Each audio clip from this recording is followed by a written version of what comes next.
আসসালামু আলাইকুম। Hello guys, আশা করি আপনারা সকলেই ভালো আছেন। আলহামদুলিল্লাহ, আমিও ভালো আছি। আজকে আমি আপনাদের সাথে শেয়ার করব তাল দিয়ে মজাদার পিঠার রেসিপি। তাল দিয়ে এমন পিঠা যেটা দেখলেই খেতে ইচ্ছে করবে। যাকে একবার তৈরি করে খাওয়াবেন সে এই পিঠার স্বাদ ভুলতেই পারবে না। বারবার আপনাকে রিকোয়েস্ট করবে পিঠাগুলো আবার বানিয়ে দেওয়ার জন্য। পিঠাগুলো দেখতে যেমন লোভনীয় লাগছে, খেতেও ভীষণ মজাদার। একবার হলেও রেসিপিটি ট্রাই করবেন, আশা করছি আপনার কাছেও অনেক ভালো লাগবে। একটি লাইক দিয়ে সম্পূর্ণ রেসিপিটি দেখার অনুরোধ রইল। প্রথমেই আমি এমন মজাদার পিঠা তৈরি করার জন্য নিয়ে নিচ্ছি তালের রস। আমি চুলায় একটি পাত্র বসিয়ে দিয়ে দিলাম তাতে 2 কাপ পরিমাণে তালের রস। দেখেই বুঝতে পারছেন তালের রসটা অনেকটাই ঘন। এবার দিয়ে দিচ্ছি স্বাদ মতো চিনি।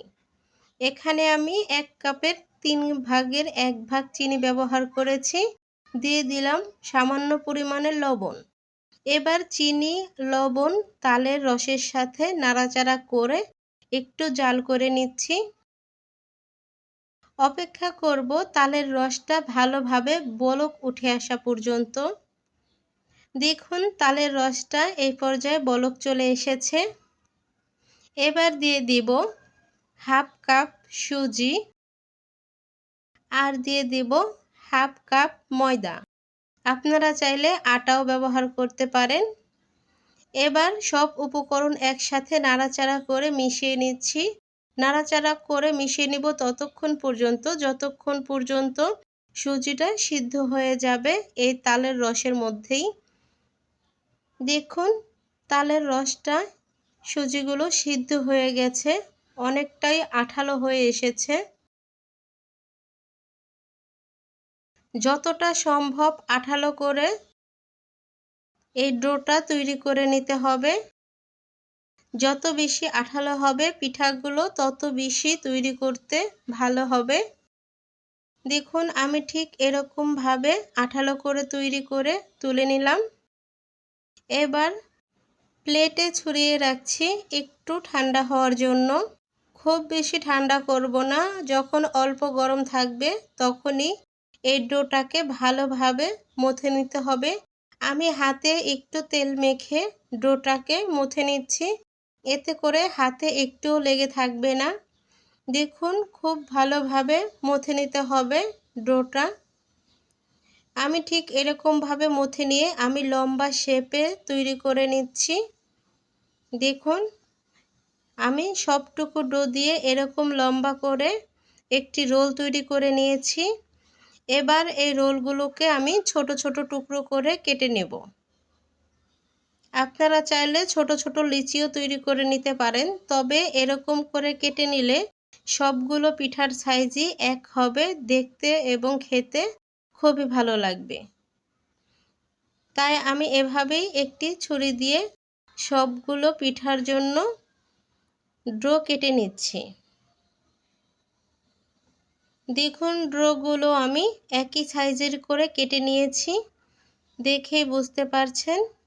এবার একটি ডো হাতে নিয়ে এরকমভাবে একটু মুঠোই করে নিয়ে হাতের মাঝখানে রেখে একটু সময় ঘুরিয়ে নেব। তারপর লম্বা শেপ করে নিচ্ছি। দেখুন দুই মাথাটা একদম চিকন হয়েছে আর মাঝখানটা একটু মোটা। তারপরে হাতের আঙুল দিয়ে এভাবে চেপে চেপে চ্যাপ্টা করে নিলাম।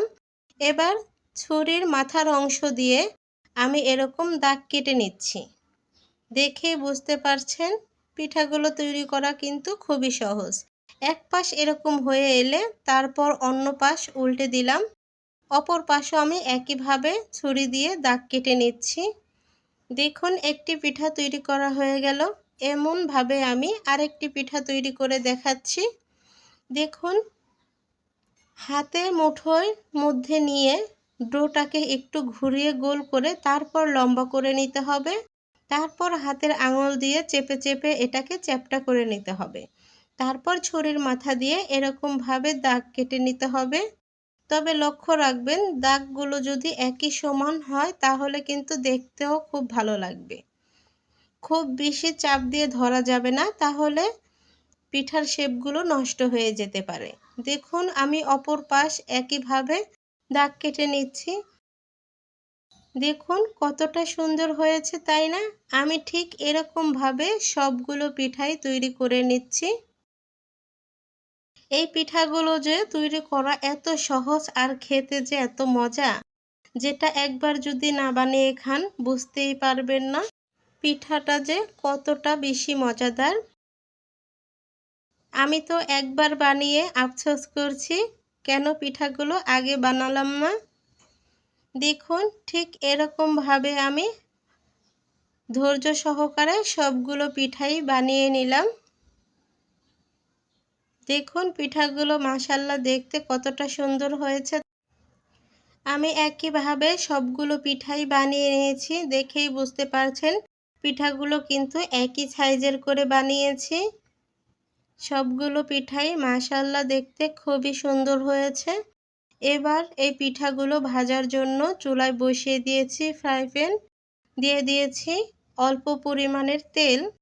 এই পিঠাগুলো যেহেতু ডোটা সিদ্ধ করা ছিল তাই খুবই অল্প পরিমাণে তেলেই পিঠাগুলো ভাজা হয়ে যাবে। এবার আমি এই পিঠাগুলোকে একে একে ভেজে নেব। তেলটা গরম হয়ে এসেছে, এবার আমি চুলাটা মিডিয়াম আঁচে রেখে একে একে পিঠাগুলো দিয়ে দিচ্ছি। খুব বেশি লো হিটে পিঠাগুলো ভাজতে যাবেন না, তাহলে পিঠাগুলো নরম হয়ে ভেঙে যেতে পারে। তাই চেষ্টা করবেন একটু চুলার আঁচটা মিডিয়ামে রেখে তারপর পিঠাগুলো ভেজে নিতে হবে। আমি 30 সেকেন্ডের মতো অপেক্ষা করেছি। এবার পিঠাগুলো উল্টে দিচ্ছি। পিঠাগুলো দেওয়ার সাথে সাথেই উল্টানো যাবে না, যেহেতু পিঠাগুলো খুবই সফট নরম, তাই ভেঙে যেতে পারে। দেখুন আমি একে একে পিঠাগুলো উল্টে দিচ্ছি। পিঠার নিচের অংশ হালকা ব্রাউন কালার হয়ে এসেছে। আমি কয়েক মিনিট হাতে সময় নিয়ে মিডিয়াম আঁচে পিঠাগুলো ভেজে নেব। দেখুন পিঠাগুলো আমি আবার উল্টে দিচ্ছি আরও 30 সেকেন্ড পর। দেখেই বুঝতে পারছেন পিঠাগুলোর খুব সুন্দর কালার চলে এসেছে। দুই পাশ যখন একই রকম এরকম লালচে কালার হয়ে আসবে, উপরটা হবে মচমচে, ভিতরটা হবে সফট। পিঠাগুলো অসম্ভব মজাদার। একবার হলেও বানিয়ে দেখবেন, আপনিও আমার মতো অবাক হয়ে যাবেন। দেখুন ঠিক এরকম কালার করে ভেজে তুলে নিচ্ছি।